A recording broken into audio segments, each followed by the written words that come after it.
You're listening to Florida Girls Diaries, Episode 10.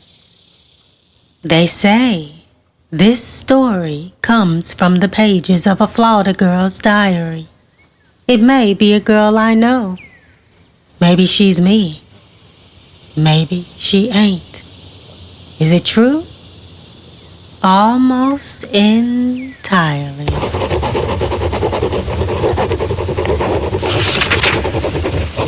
Thursday, August 21st, 2001, 7:02 a.m.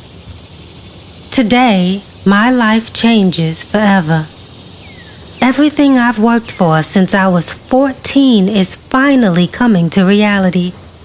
All the extra hours I put in at the salon, the late nights when everyone else wanted to go home or party. I stayed late. When I could have left town and went to UF, I stayed here, went to cosmetology school, and made something of myself. There's 1 in a million reasons Miss Johnny is selling the shop.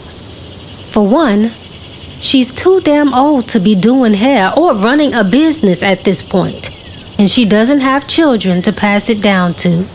So now, I'm being considered to be an owner. She's gonna be interviewing all the potential candidates today, and I know I'm the best one for the job. I've got the money and the best business acumen. I was born and raised in this town, so everyone knows and trusts me, and I'm honestly the best. I'm snappy with the scissors, and there's no style I can't do. Buzz cuts, fades, pixies, bobs, weaves, braids, and laces blended to perfection. It's the truth. I'm not trying to be cocky. I'm the best. My only problem is, I don't always get along with the girls in the shop. Of course, it's over a man and just plain old jealousy. I've been seeing the barber we have in the shop on the low. There's a barber shop across the street, but all the men are 45 and up with wives, multiple ex-wives, and children my age. Ultimately, the prospects are low in a town like this. You're probably better off dating someone online, cause the young men around here are locked up or in and out of jail. But I've decided that at 22, I'm gonna focus on my career and have fun.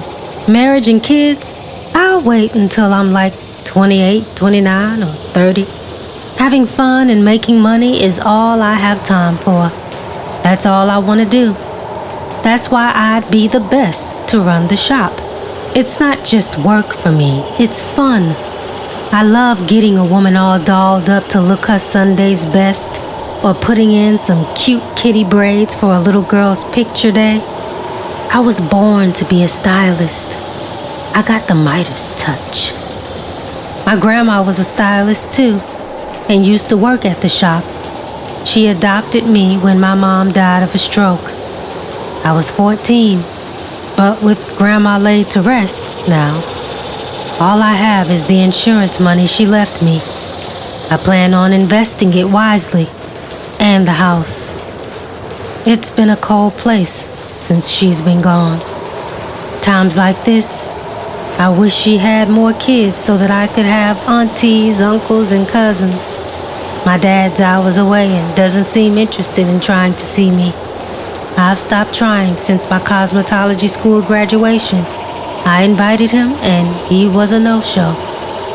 The winds are slightly picking up. I just heard the news say something about disturbances forming over the next 5 days. I pray it's not a hurricane. The last one was a few years ago, and I'd rather not have to board up my windows myself. I might just ask Dee to do it. It's just weird because everyone knows about us, but we haven't confirmed anything. There's nothing to confirm, really. I don't want to be with him in a deep or committed way. He's not the kind of guy you marry. He's the guy you keep in the shadows until you find your husband. And you tell your husband that he was a mistake. But he's handsome, funny, and 34, the youngest we'll find that's got a legal job and some home training within 30 miles. But even he's not a potential suitor. He says he'll never marry because marriage is a prison, a walking red flag. But that's why I don't give him shit when he flirts with the other stylists around me. I'm sure he's shared intimate moments with them as well. He's community D. My interview is in an hour. I'm already dressed and ready to go. The salon is only a 5-minute walk, so I don't have to rush. I'm just so anxious I can't stop writing. I need to put this energy somewhere. I imagine Miss Johnny will just ask me, "Are you sure you ready to run this store for good? I won't be here to hold your little hand now." She literally comes to the salon, then goes into her back office and goes to sleep.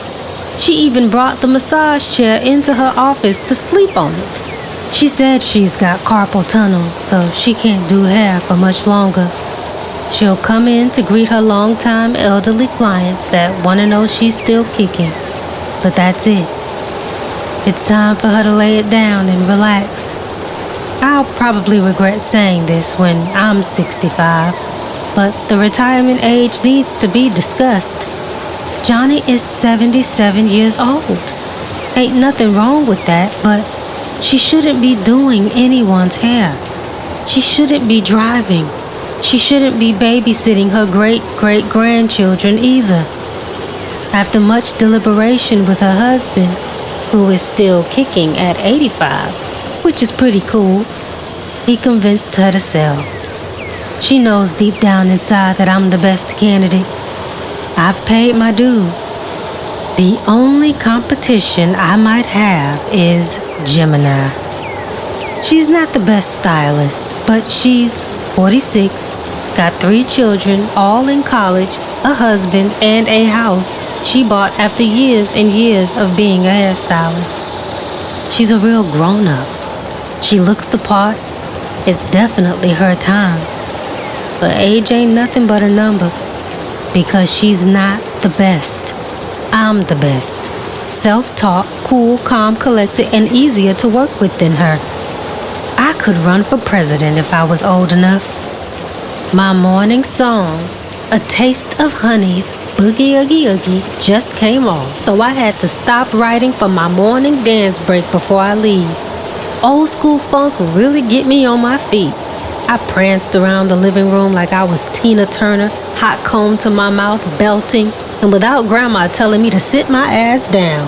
That's been the highlight of having this house to myself after all these years of having her around.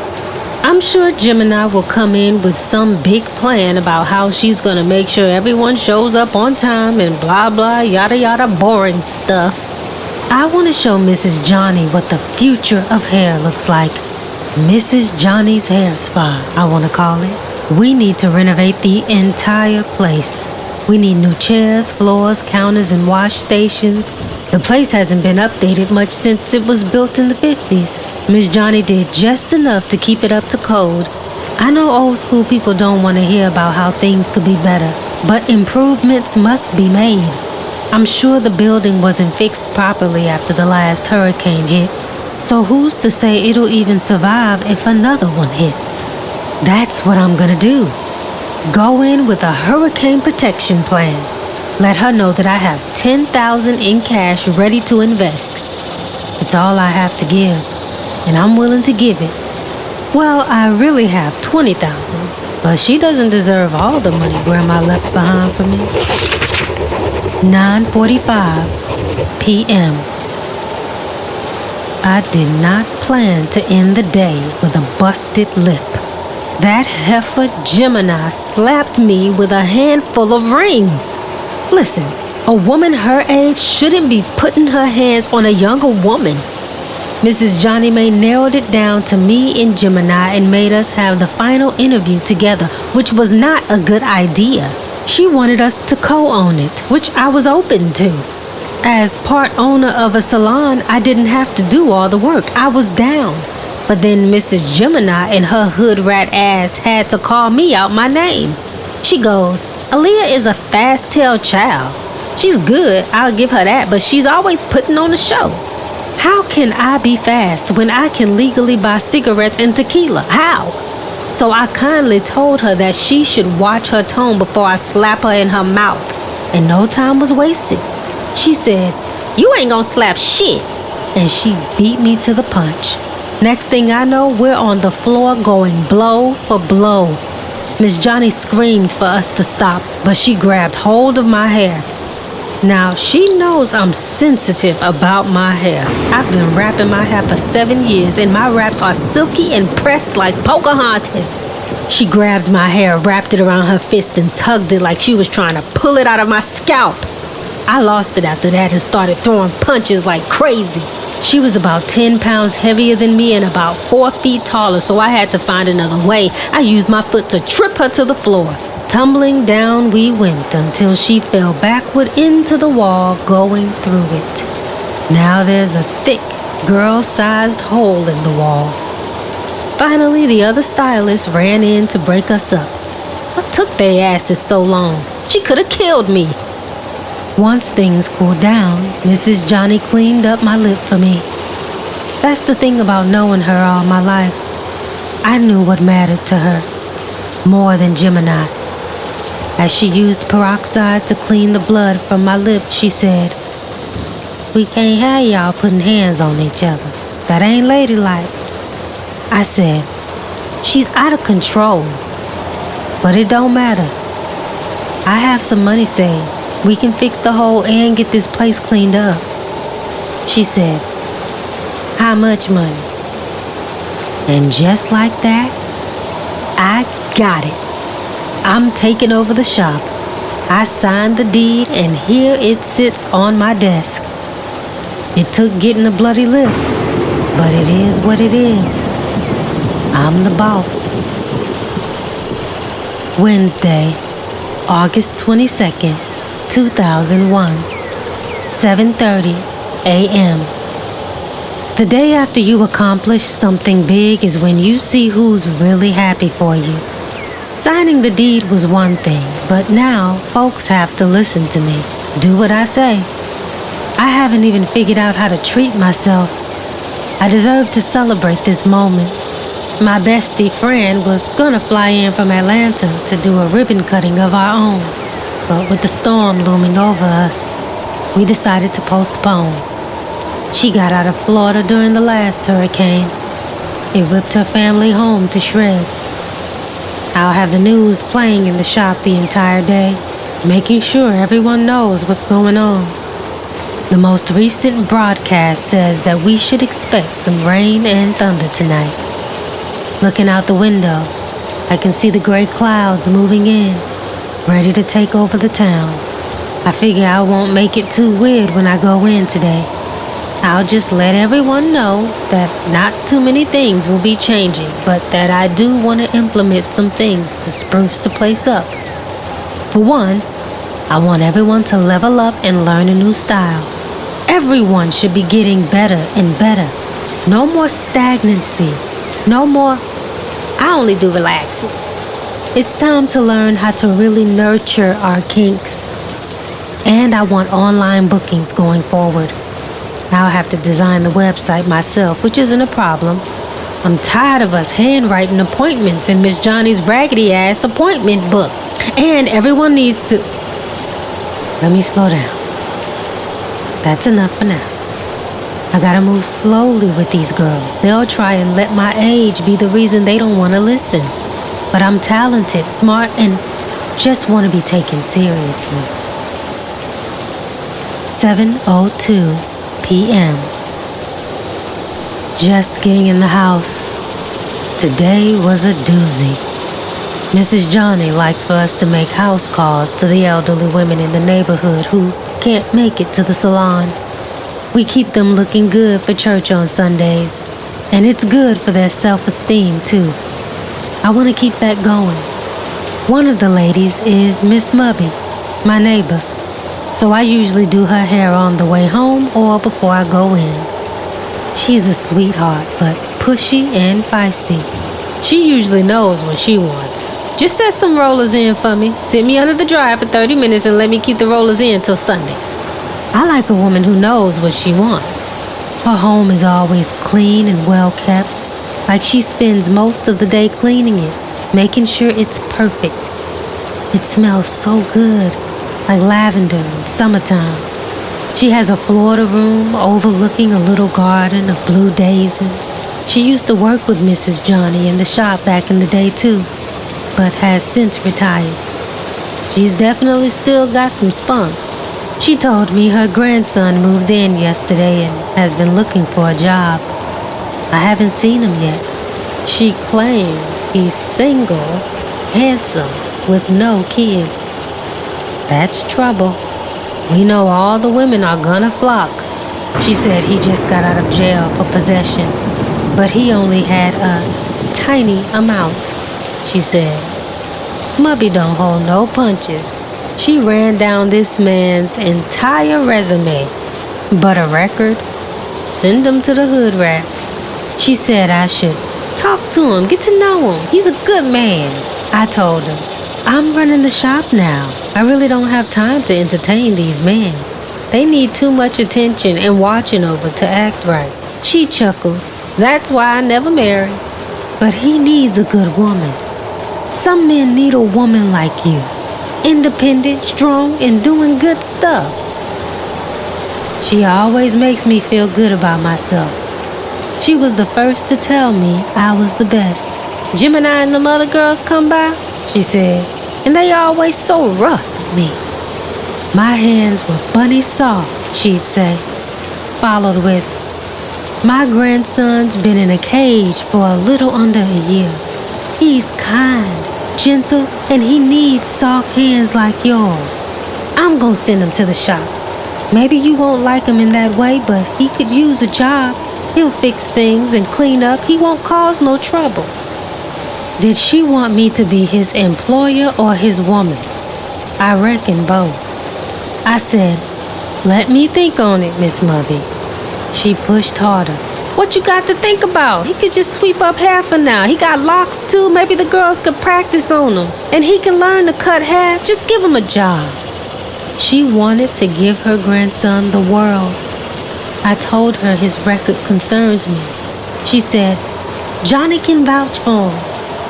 I appreciated that she asked me and not Johnny. I felt like she was respecting that I was in charge now. I told her I'd interview him. Maybe he can help with the renovations and prepping for the storm in case a hurricane comes. About my first day, it went as planned. Gemini didn't speak. The other girls gossiped about people around town. No one cared about the changes I wanted to make. They were like, that sounds good. Cool, so you need money or something? We gotta help you pay for this? Once I said, no, they were good. Dee approached me while I was transferring the handwritten appointment book to the new online booking site I created. He whispered in my ear, you sexy as fuck when you're in charge. I don't know why I thought he'd be mad at me being his boss, but he handled himself well. He's coming over tonight. I guess I'll be celebrating all week. 8:02 p.m. It's officially raining. The news says we're headed for a tropical storm. If only I could get this fireplace to work. Dinner's ready. I'm starving. Steak, potatoes, collard greens, and cornbread over candlelight. The doorbell just rang. It's Dee. Thursday, August 23rd, 2001, 5:32 a.m. Still raining. The thunder woke me up out of my sleep. Dee is gone already. He rarely stays the entire night, which I prefer. The sex wasn't life-changing, but good enough for upkeep. I decided to stay up and finish designing the website and transferring the appointments. It's okay. It could be better. It'll get better. I need to watch some YouTube videos to learn how to add some pizzazz to it. I can't afford to pay anyone right now. Oh shit! I just saw him through the window. Miss Mubby's grandson. He was carrying large slabs of wood, I'm guessing to board up her windows. Is a hurricane coming? I haven't heard anything about it getting that far. Maybe he's just playing it safe. I couldn't catch his face because the wood was covering it, but I saw his arms and chest. He's definitely got a jail body that's oddly turning me on right now. Would it be weird if I walked outside to throw out the trash? Maybe I'll get a better look. 6:02 a.m. So I just introduced myself. I didn't have to leave my porch. That's how close Miss Mubby lives to me. I stepped out and he was 10 feet away, carrying more wood, wet and sweaty from the light rain shower. I said, "Hi, are you Miss Mubby's grandson?" He turned around and lowered the wood. He had the prettiest face. I have never seen a man so pretty. I was mesmerized. He had a chiseled jawline, Nutella-colored skin, long locks dangling below his waist, sitting right atop his firm booty. He was a sight. It took a few seconds, but I caught the drool from my mouth and said, "What did you say?" 'Cause he had already responded to my question. He said his name was Marvin. He was named after Marvin Gaye. Yes, Lord. Still keeping it as cool as I could at that point, I told him to come into the shop around noon for a job interview. Showing gratitude, he said, "Thank you so much. I'll do whatever you need. I can do anything." Followed by a big, pearly white Colgate smile. He looked like Black Jesus, and I needed salvation. 8:22 p.m. Marvin's interview was quite interesting. Of course, he was flirting with me. "You look real pretty today." With his country ass. He's a cutie. I'd fuck him for sure. But I really want to keep things professional. This is an opportunity to show what kind of boss I can be, truly. Turns out he has a little experience with the Clippers already. He just needs a little bit more training. He said he's good with lineups. I'll get him together, 'cause we could definitely use 2 barbers. D ain't always available, and we can get more male clients in the salon with an extra set of hands. A bit more testosterone wouldn't hurt either. If only I could have snapped a picture of everyone's faces when he walked through the doors, tossing his locks back like a beach babe. As he sat in my new office, I could hear all the women going crazy. It was Christmas for these hoes. Once we finished our interview, I decided to hire him on the spot. I told him he could start tomorrow or Monday. He said he'd be in bright and early tomorrow. I walked him out to introduce him to the crew. One of our stylists, Pooh, rocking her navel orange layered pixie styled by me, snuck and felt on his mandingo and went bananas. These women are cuckoo. Soon as he walked out, she ran over to me and said, "Girl, you hitting that? You should hit that." I laughed. "I'm his boss now, and you're his co-worker. None of us should hit that." She went on, "Well, maybe both of us should hit that." We laughed it off as I hit everybody with an all right, get back to work. D didn't seem too pleased, and that's when I realized how it might have looked. But he's not my man, and I don't answer to him. Nor should I have to explain my business choices. And honestly, a little competition might tighten his ass up. 11:31 p.m. The sound of my cactus tree knocking against the window is driving me insane. I can't sleep. The rain isn't too bad, but the wind is out of control. That can't be a good sign. The news just said wind speeds are picking up. Duh.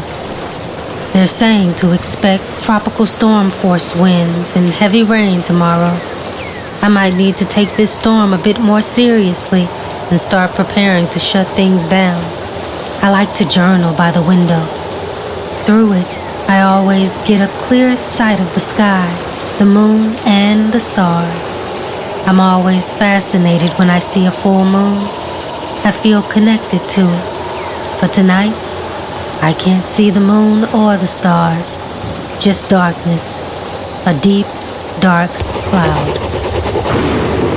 I'm not a peeping Tom, but I came from the kitchen after making a cup of hot chocolate, and through my living room window, I could see Marvin and Pooh through his bedroom window. She was sitting on the bed, and he had his shirt off. I told her ass he was off limits, but I don't blame her. He's fine. I don't know if he saw me peeping, but he closed the blinds, letting me know what time it was. Friday, August 24th, 2001, 6:43 a.m. I was startled awake by the sound of knocking and pounding. I peeped out the window to find Marvin striking a hammer, nails, and wood into Mubby's house. He was boarding up the windows. He looked back at me. I shut the windows quickly, but I had already been caught, which was awkward. Then I heard a knock at the door. I opened it, and he says, "You're real pretty, even when you wake up." I said, "You think Pooh pretty too, huh?" I don't know why I said that. My competitiveness just took over, and I wanted to take it back as soon as I said it. He said, "You want to know what we did, or you want to see for yourself?" I shut it down with a, "I'm your boss," and then asked why he knocked on my door so early. He said, "Ma Mubby asked me to board up your windows. Hurricane coming." I hadn't heard, but the tropical storm had upgraded to a major hurricane, Category 4, and was expected to hit by 2 in the morning on Saturday. That's tonight. So hell yeah, board up my windows. With the storm so close, I texted everyone at the shop to let them know the salon was closed for the weekend. We'll pick back up on Monday if the hurricane doesn't blow us all away. 3:27 p.m. I tend to enjoy the solitude hurricanes bring. It's an excuse to stay home and cozy up near the fireplace while the quiet storm plays on the radio. Speaking of, I need to get that fireplace fixed. Maybe Marvin can help with that. 4:32 p.m. He's securing the last window, and then he said he'll take a look at the fireplace for me. He followed up with, "Maybe we could sit in front of it together tonight.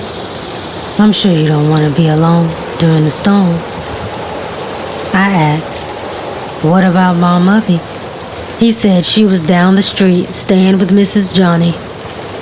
I'm childish, I admit, because I couldn't help myself in asking, "You don't want to spend the storm with Pooh? I'm sure round 2 would be fun for y'all." He laughed. He was always smiling at me, like he couldn't help himself. That made it too difficult for me not to make it easy on him. I told him he could hang out with me if he fixed my fireplace and brought enough food and snacks to last the storm. He wasn't about to eat me out of the house. Jailbird Bay got an ass on him. I know he can eat. 5:45 p.m. Hurricane Gabby is what they're calling her, and she's an unruly bitch. Saw a red cardinal bathing in a 5-inch deep flood building around my driveway. Grandma always said red cardinals were good luck. Small tree branches tussle the top of the slippery roof like skipping rocks. The weather report said there's a risk of extreme roof damage.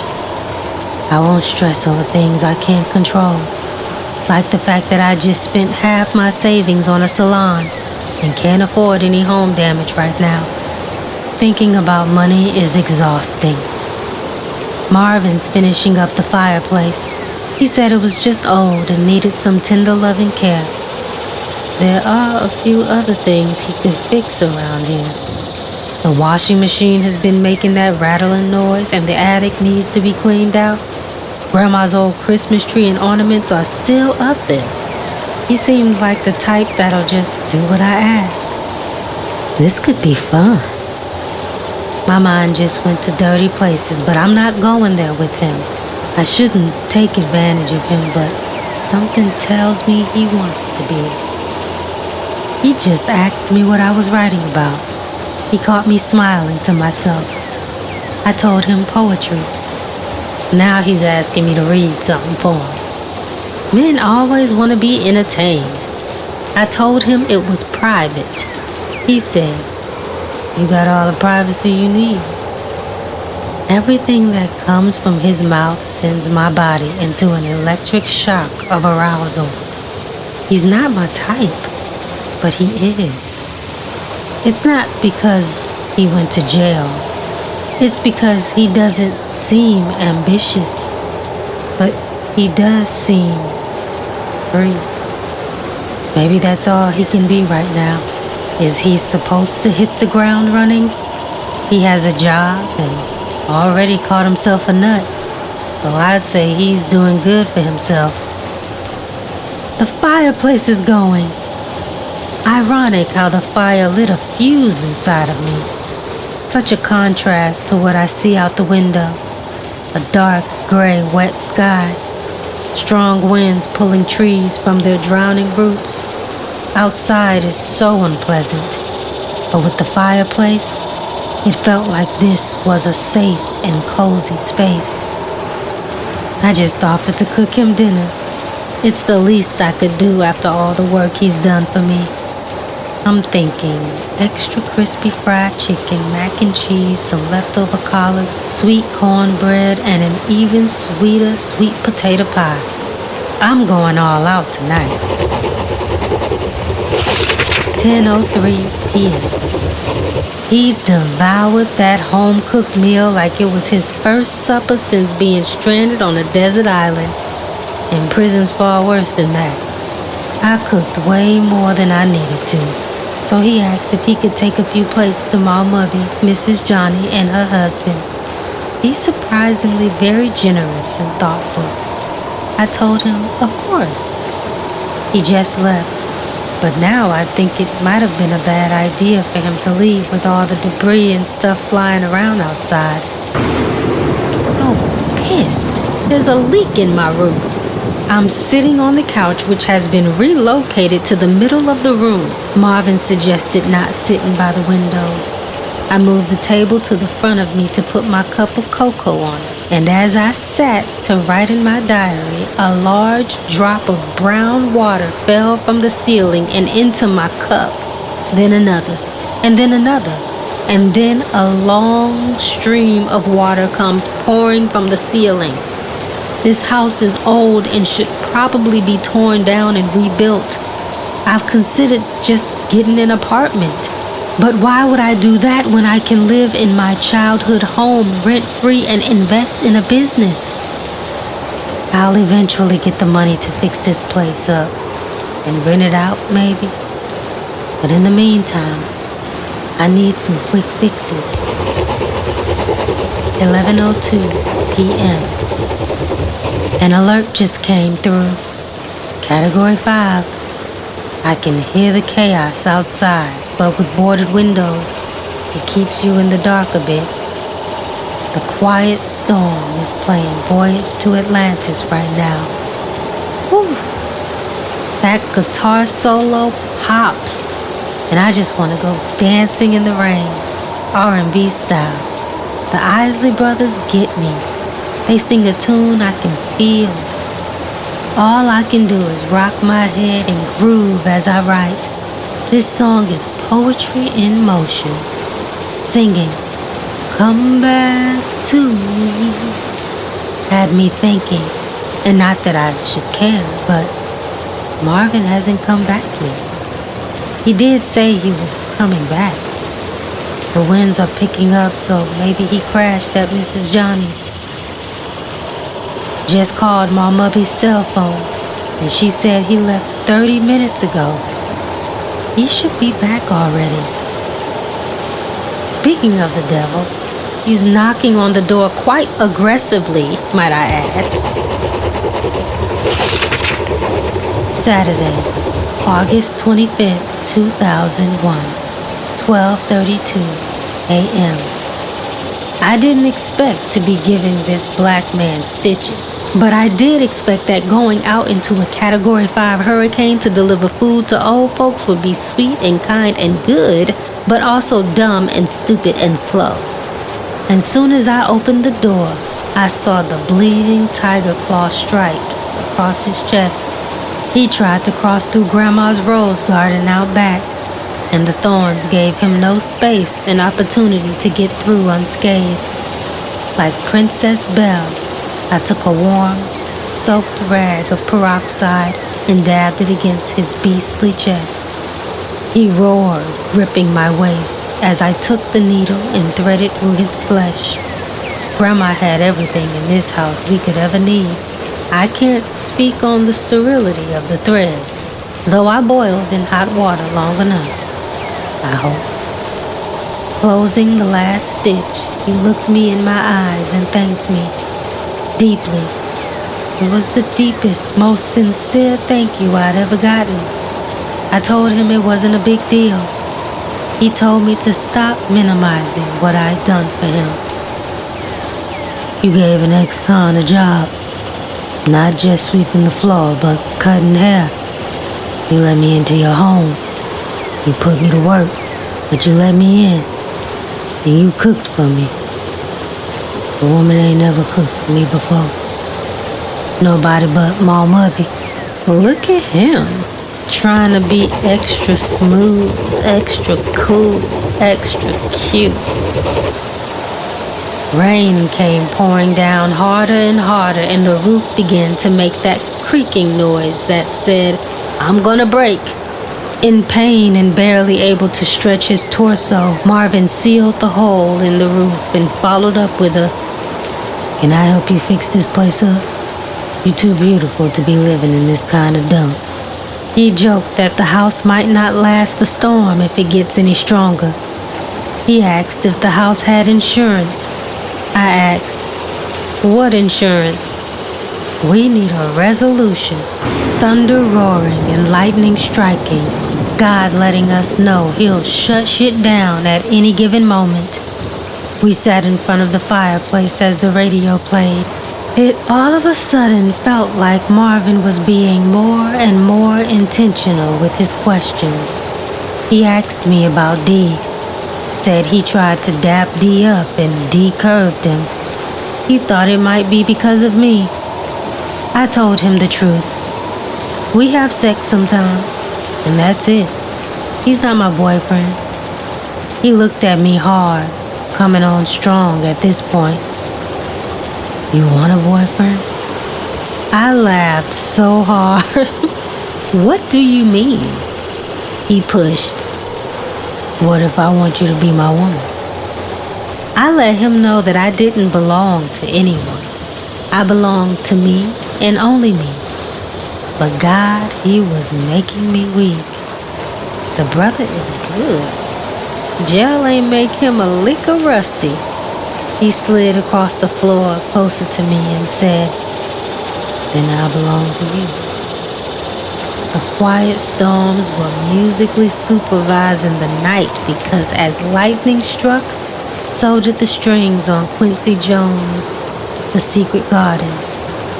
Marvin struggled to stand and asked for my hand. We slowly danced before the fireplace, an unexpected expression of sensuality I wasn't expecting from this kind of man. I guess I didn't have any expectations. Wrapped in his arms, it all started to feel too good to me. Cozy, safe. I tried to avoid eye contact. I didn't want to get lost in the lust of his eyes or the warmth of his embrace. Normally, I might just have fun with him, but I was growing more and more curious now. I asked him why he went to jail. He had a hurt in his eye. He said he was on the NFL track, but didn't have a backup plan. He was drafted, then injured his first season. With no plan, he started selling weed. He said he only meant for it to be temporary, but he got caught his first week on the job. I asked if he had a woman holding him down while he was in jail. He said, "No, my girl dropped me when I got hurt. Only girl that's been there for me is my mother. She called me every day and sent me money every month." My heart was weakening, and so were my knees as his hands slid below my bra strap. Lightning struck with a vengeance, and that's when the power went out. Thank God Marvin fixed the fireplace. Having him around ain't too bad. 3:02 a.m. I didn't plan on sleeping. I don't think I'd ever sleep during a hurricane. I'm always afraid I won't wake up. I'd rather stay awake and see it through.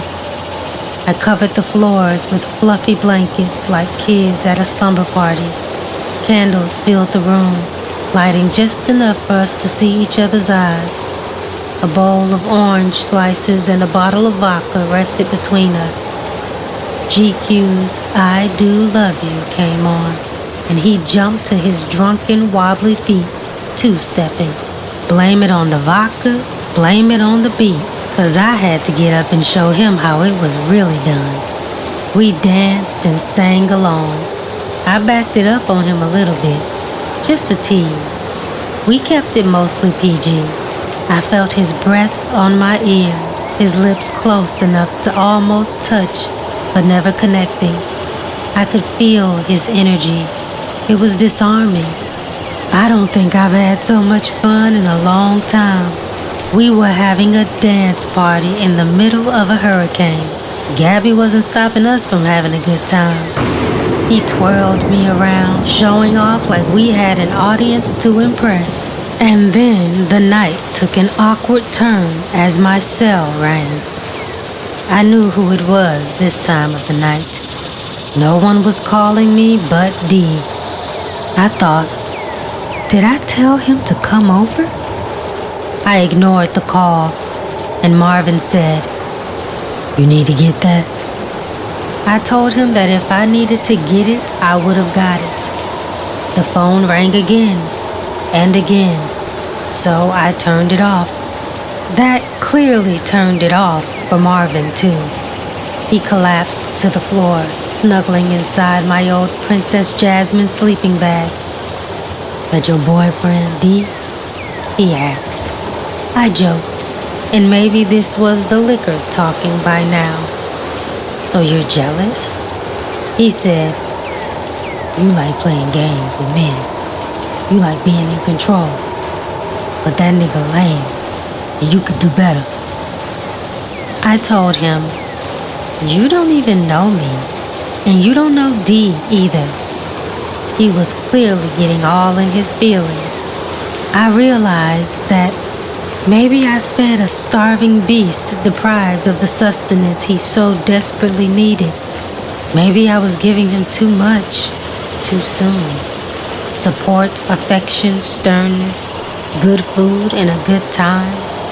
I couldn't give him some ass, too. He'd be obsessed with me.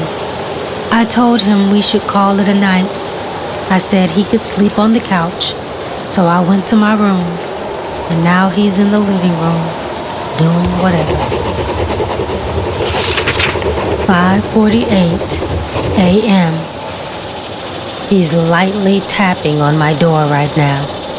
Not sure if I want to answer.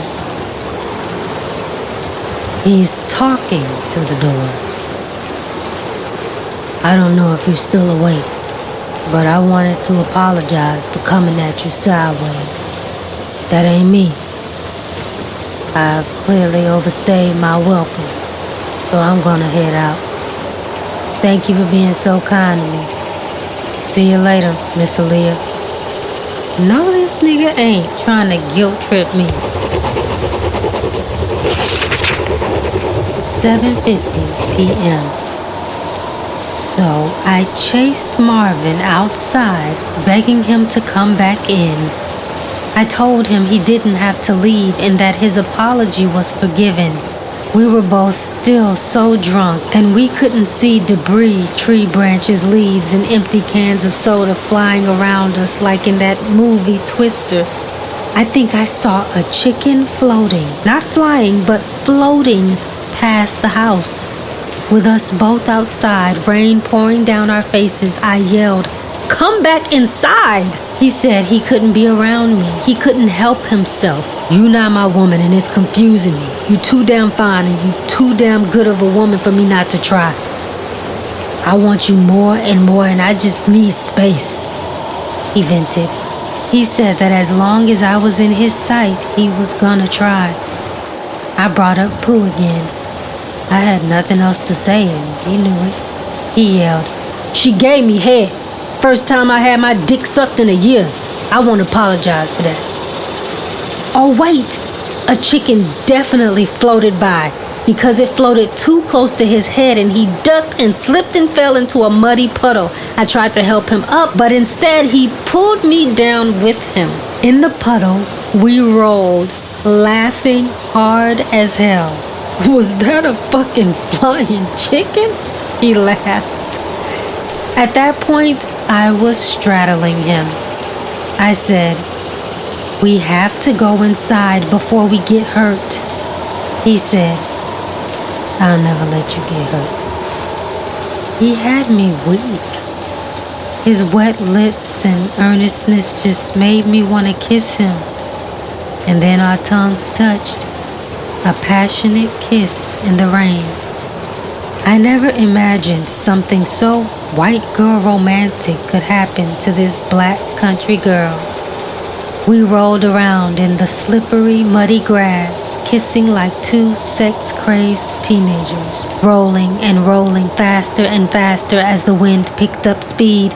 But that speed didn't just benefit us. A large oak tree between Ma Mubby's and my house was lifting from its roots, falling into a direction we were unaware of until the tree came crashing down, smashing, catastrophic earthquake-like shaking, levitating our bodies from the muddy grassland. We jumped, startled and afraid for our lives. The tree had fallen right on top of Grandma's house, caving in the roof. The house was done. There was no repairing it. Looking at the house, my tears camouflaged by massive raindrops. I was sad that the house was gone, the home I had always known. After the tree fell on top of the house, the rain began to settle, and a rainbow appeared in the sky, as if to say God's work was done. Marvin invited me to Ma Mubby's.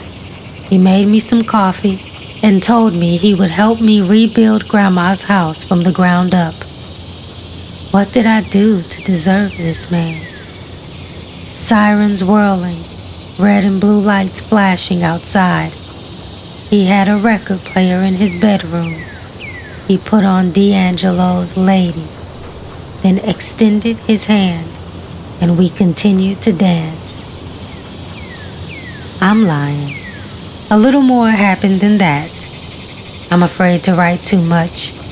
He'll be back in a bit. I can see him out the window now, getting his stitches looked at by the paramedics.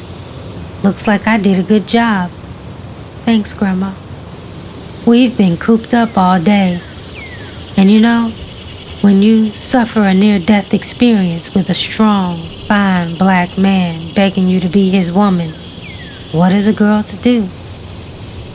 How can I put this into words? Boy, he made me float. Had me feeling really high. Made me feel like I'm on dope. I didn't think he could go deeper. He didn't move too slow. He rocked the boat, worked the middle, changed positions, and stroked it like no man has ever stroked it for me. After 2 rounds, I'm yearning for his return. We're about to put this thing in overdrive. Thank you for listening to an almost entirely untrue short story from Florida Girl's Diaries.